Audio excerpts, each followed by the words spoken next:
Well, hello everybody. Phil here from the Blue Envelope channel.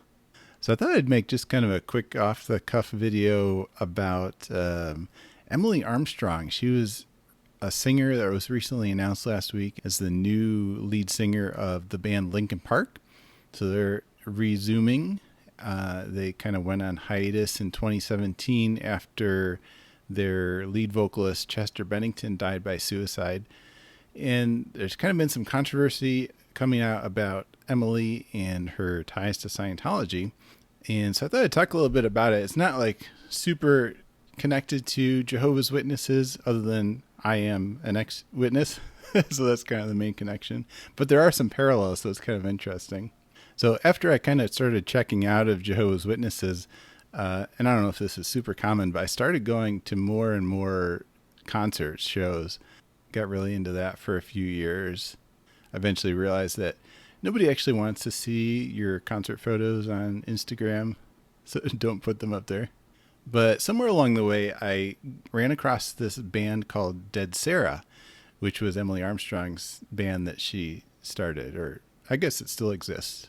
I must have seen one of their songs on YouTube, I guess, and was immediately smitten. She has this really awesome voice, like that real clear bell-like quality kind of voice. And I've always loved that. Actually, the very first concert I saw was the Cranberries back in the day, and their singer Dolores O'Riordan, she has that clear, awesome voice. Lizzie Hale, Amy Lee, of course, of Evanescence, and Emily Armstrong has that quality as well. And she can also kind of turn it onto this hard rock, kind of almost screamy quality, which you might imagine it being that she's going to be singing for Linkin Park. But yeah, I mean, their song, probably my favorite song by them is one called Sorry for It All. And it really showcases her, that like clarity of her voice. And then for the more hard rockiness of it, there's a cover on YouTube of them doing a cover of Killing in the Name Of by Rage Against the Machine. Excellent stuff. So I immediately got super into this band, Dead Sara. I've seen them multiple shows now over the years. They're based in LA, so they play a lot of one-off shows there. So that's not anywhere near me, so I don't get to see a lot of those. But whenever they've toured, I definitely have gone to see them.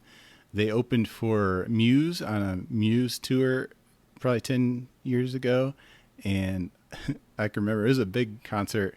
And everybody was there for Muse, of course, and I was there for Dead Sara.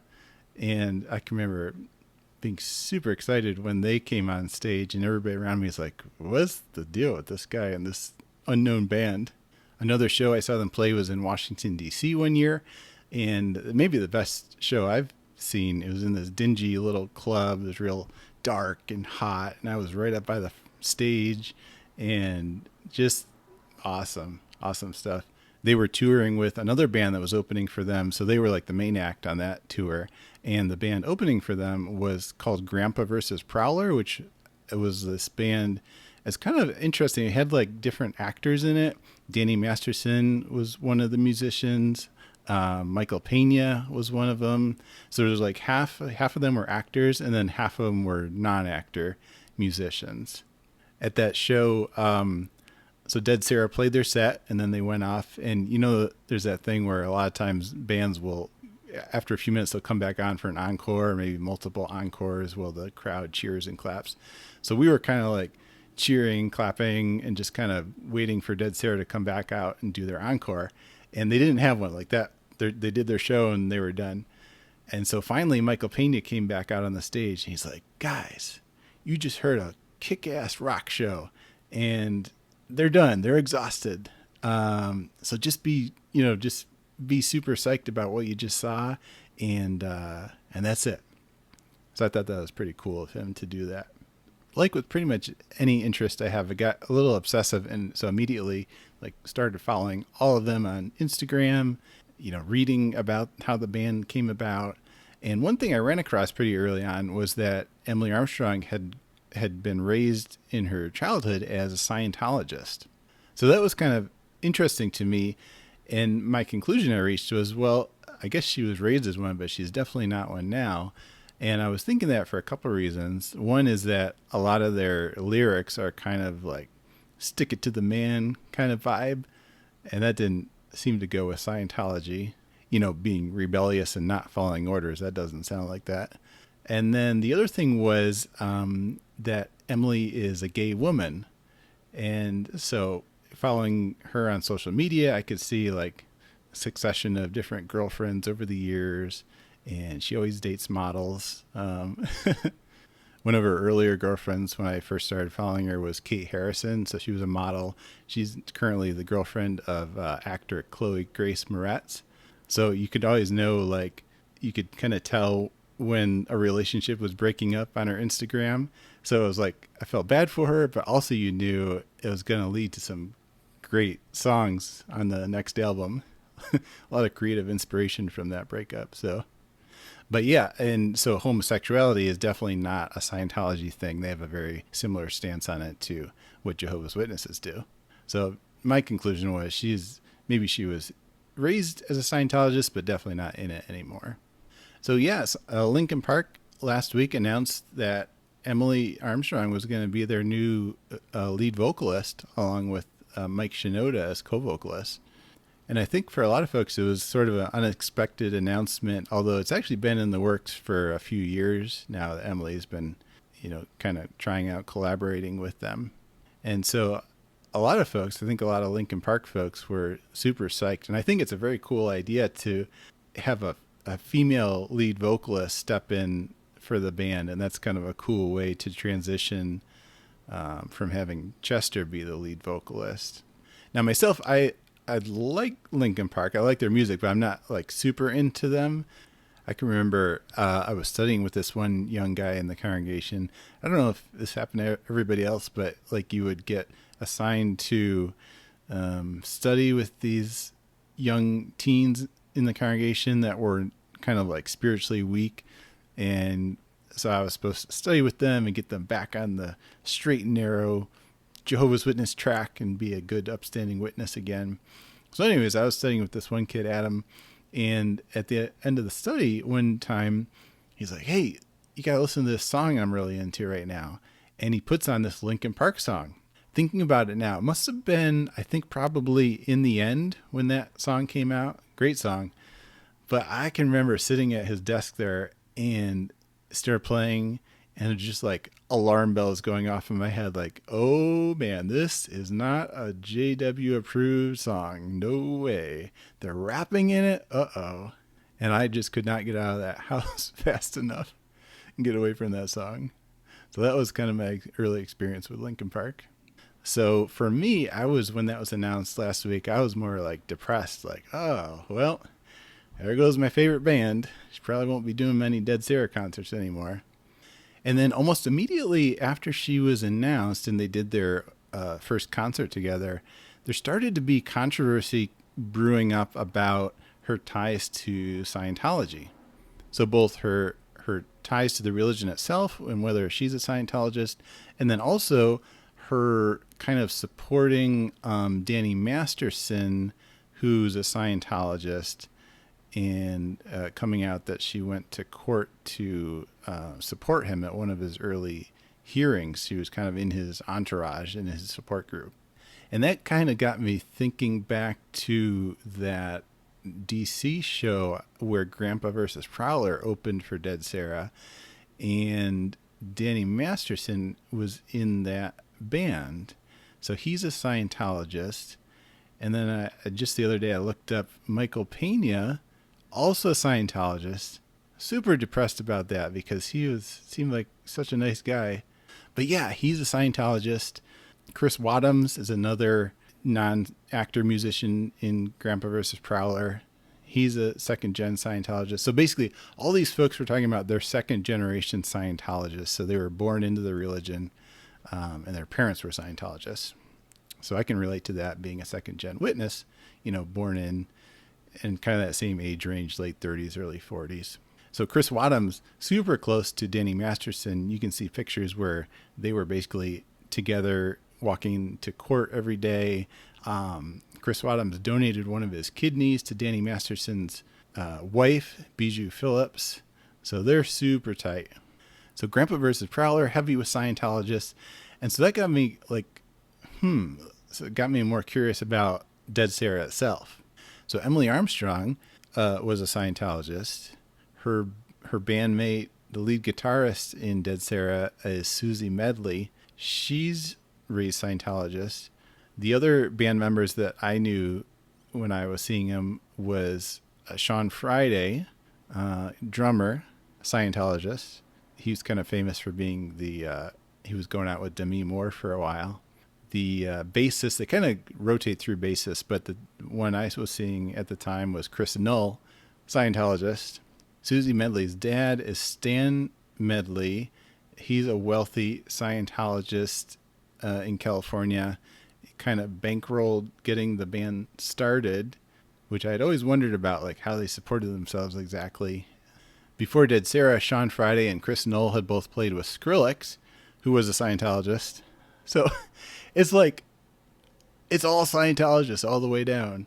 And, not that the band is owned, it's not a Scientology band, but everybody involved and connected are Scientologists.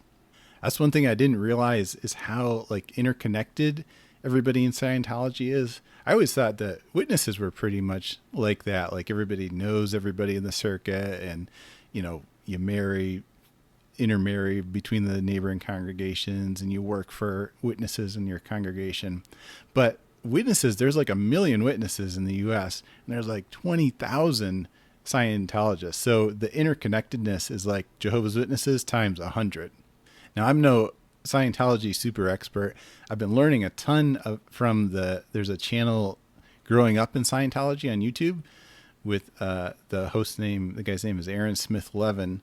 He's an ex-Scientologist and he's been pretty much every day the last week or so he's been posting videos talking more about Emily Armstrong and her connections to Scientology.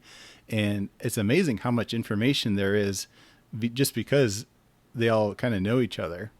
So I've been starting to get kind of uneasy about Dead Sara and how deep into Scientology the connections are. And that got me thinking more about this, the way she showed up for Danny Masterson. This was in 2020, so that's only 4 years ago. So now I'm starting to think, well, was she just raised as a Scientologist or is she still in Scientology these days? Uh-oh. And then this picture started popping up. It's a picture of Emily Armstrong with another musician named Cedric Bixler-Zavala. He's the lead singer of the band The Mars Volta and also the band At the Drive-In. And they're at some kind of Scientology gala event type of thing. This was, I think, about 10 years ago. So Cedric got into Scientology through his current wife, who's an actress and model named Chrissy Carnell, or now Chrissy Bixler-Zavala. Chrissy had got into it through Danny Masterson, who she was dating for several years when she turned 18. So she was in it, and then Cedric was like having issues with like heavy marijuana use that he wanted to cut back on, and so Chrissy was like, "Hey, why don't you try Scientology to get clean?" And so they were both in it for several years at that time, and that's when that picture was taken with Emily Armstrong. Now, the interesting thing is that Chrissy is one of the women that accused Danny Masterson of rape. So there were multiple women that came forward saying that Danny Masterson had raped them. And eventually it went to trial with 3 women, 2 Jane Does, and then Chrissy Bixler-Zavala was the third. Her case specifically ended up in a hung jury, but the other 2 were what Danny Masterson was convicted on. And so he's now serving 30 years to life in prison. And all of them, at the time these things occurred, were in Scientology. The interesting thing, this will sound familiar to Jehovah's Witnesses, is how Scientology handles members accusing other members of crimes. And basically the exact same thing, that you're not supposed to go to the police and report members because it'll bring reproach on the religion. And so if you do that, the religion comes down hard on you. And that's exactly what happened. So interestingly, all the women accusing Danny Masterson of rape were declared suppressive persons, the equivalent of disfellowshipping for witnesses. So they're all kicked out of the religion. Danny Masterson the rapist remains in good standing in Scientology. Definitely echoes of Jehovah's Witnesses and child sexual abuse there. And once they did come forward, the Scientology kicks in the fair game tactics that they use of intimidation and harassment of the plaintiffs there. They killed their dogs. They hacked all their electronic stuff, all that kind of stuff. And so both Cedric and Chrissy Bixler Zavala have been very vocal in the past week on social media, calling out Emily Armstrong for her tacit or overt support for Scientology and Scientologists in choosing Danny Masterson over his victims. Well, a day or two after all that started brewing up on social media, Emily posted a statement on her Instagram kind of addressing that. And if you've ever heard Jehovah's Witness folks from Bethel and whatnot testify in court, this will be ringing familiar bells to you. She said, "Several years ago, I was asked to support someone I considered a friend at a court appearance, and I went to one early hearing as an observer. Soon after, I realized I shouldn't have. I always try to see the good in people, and I misjudged him. I have never spoken with him since. Unimaginable details emerged, and he was later found guilty. To say it as clearly as possible, I do not condone abuse or violence against women, and I empathize with the victims of these crimes." So when she posted that last week, my heart just kind of sank a little lower because it is so mealy-mouthed, so vague of a statement or apology, if you can even consider it that. She never mentions Danny Masterson by name, never mentions Scientology at all. She says, "I've never spoken with him since," which is quite understandable since he's locked up in prison now. She says, "Unimaginable details emerged." Now, that was kind of an interesting phrase that Aaron on the Growing Up in Scientology channel pointed out. You can read that as horrifying details emerged, or you can also read it as, I cannot imagine these things happening. I can't believe that these things really happened. So it's very cleverly worded. And then at the end, she says, basically, I'm against violence against women. I empathize with the victims of crimes of abuse or violence against women. All women on earth who are abused, I'm against that. But she doesn't say specifically Danny Masterson's victims. She doesn't say, I believe Danny Masterson's accusers. I empathize with them. It's just a very vague, I'm against violence against women. And this was posted on her Instagram story. So it was only up for, even for what it is, it was only up for 24 hours. It's long gone now. So this to me definitely reads like she's still sympathetic to Scientology or still considers herself a Scientologist. It's kind of interesting because when Danny Masterson was getting convicted, his friends wrote kind of character references, letters of support for him to the judge before the sentencing hearing. And two of the letters were from Ashton Kutcher and Mila Kunis. And both of them got absolutely roasted on social media at the time for coming out in support of Danny Masterson. This was an interesting picture I ran across. This is a 2003 Christmas fundraiser at the Scientology Celebrity Center in California. It's the cast of that 70s show, except for Topher Grace. And so from right to left, we see Danny Masterson, Laura Prepon. Now, those two at the time were both active Scientologists. Laura has since said she is not doing it anymore. And then we see Ashton Kutcher, Wilmer Valderrama, and Mila Kunis. So the last three weren't Scientologists, but they did come and participate in this fundraiser for Scientology. So it's interesting. Their support for Danny Masterson did not go well when they came out as supporting him. Emily Armstrong's statement, I think it didn't read well for me, but I think it did kind of reassure a lot of Linkin Park fans. They felt better about her after that. Now, the interesting thing about Emily Armstrong is a lot of amazing stuff that Aaron on growing up in Scientology has been able to dig up through the connections in Scientology the last few days. And one of them is that Emily basically grew up on the Pack Ranch, a Scientology compound where children were dumped. I think it closed down in around 2007. So Scientology had a thing called Cadet Org, which is where children of Scientologists were put. And it basically was slave labor for children. They worked sun up to sundown, improving properties, fixing them up. They would take maybe a few hours to like self homeschool themselves. And then the rest of the day was either manual labor or Scientology indoctrination.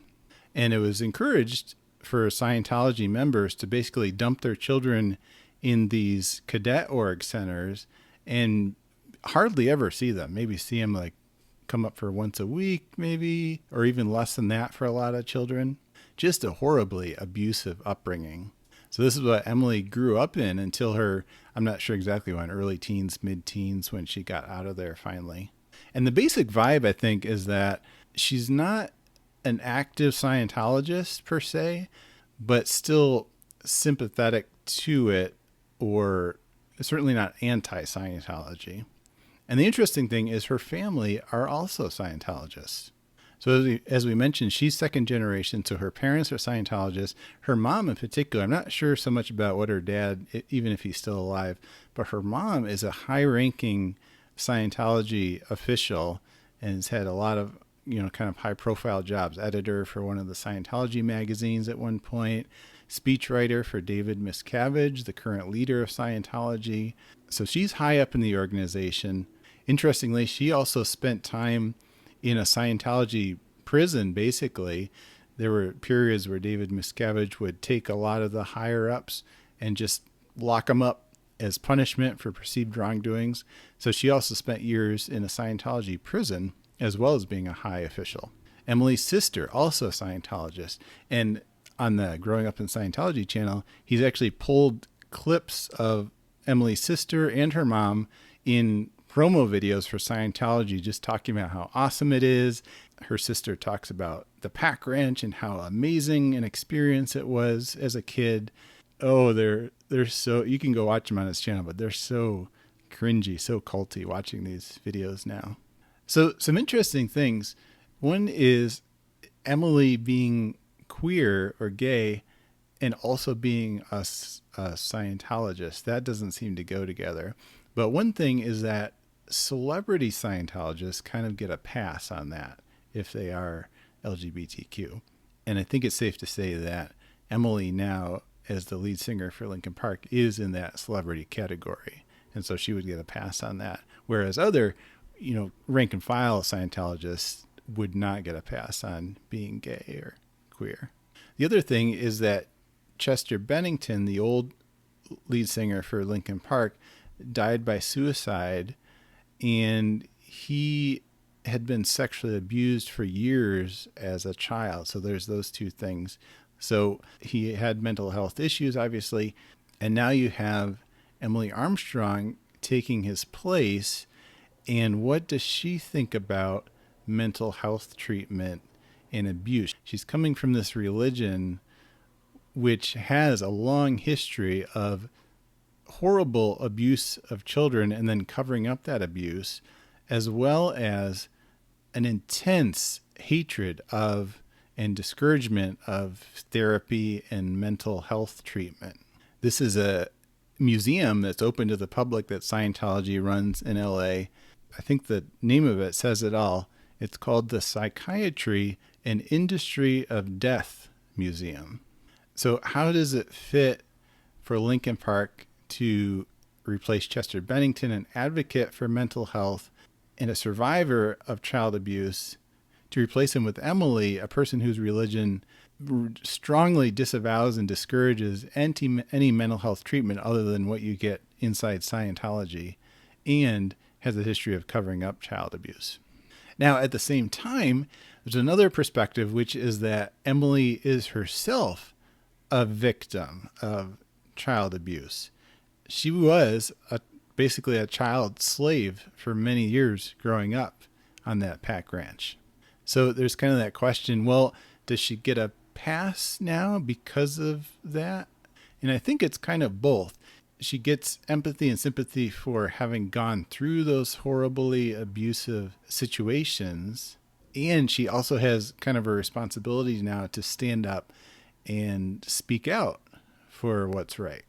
That's one of the main things I've seen from ex-Scientologists is they don't want Emily Armstrong to be canceled for her history with Scientology. It's more that she has an awesome opportunity now. She has a platform from which she can share good stuff. She can talk about the bad things that Scientology has done or practices that are not good. Talk about, mental health treatment and how important that can be for so many people. A lot of the Scientologists, celebrity Scientologists, the biggest ones these days are pretty old. Tom Cruise, John Travolta, they're kind of older generation. And Emily Armstrong's coming along as kind of this young, hip person. And so the ball's kind of in her court right now, what she does with that opportunity. So we'll have to see. Again, she hasn't said anything in years and years, as far as I'm aware, about what she thinks about Scientology. And some people might feel like, well, she's muzzled. She can't say anything because if she did, then her parents, like she would get cut off from her family that's still in. And you might think that, but on the other hand, there have been other folks in her exact situation, musicians that are second generation Scientologists that have come out and said, nope, I'm done with that. A notable one is the musician Beck did that a few years ago, said he's done with Scientology, and he's still fine. He wasn't labeled a suppressive person or, cut off from his family for that. So we'll have to see what happens. I guess I'm just kind of bummed out. It's like they say, man, just can't have anything nice anymore. In my little memoir book I wrote a few years back, I put in a lot of quotes from songs and movies and stuff that resonated with me as I was leaving Jehovah's Witnesses. And I have a quote in there from Dead Sara. This was a song, I Said You Were Lucky. It says, you try and pray, you memorize the lies, what you had before, but you're slipping. Talking about kind of when my doubts were getting really big about Jehovah's Witnesses. So much of that really resonates with me, but I don't know. I kind of deleted following all of them on my Instagram the other day, just because every time I see it, it just, those connections with Scientology now, that's kind of all I can think of. But we'll just see. The ball's kind of in Emily's court now, and it's hers to do with what she wants. Well, that's all I have to say about that. Hey, thanks for watching. We'll catch you all in the next video. Take care now.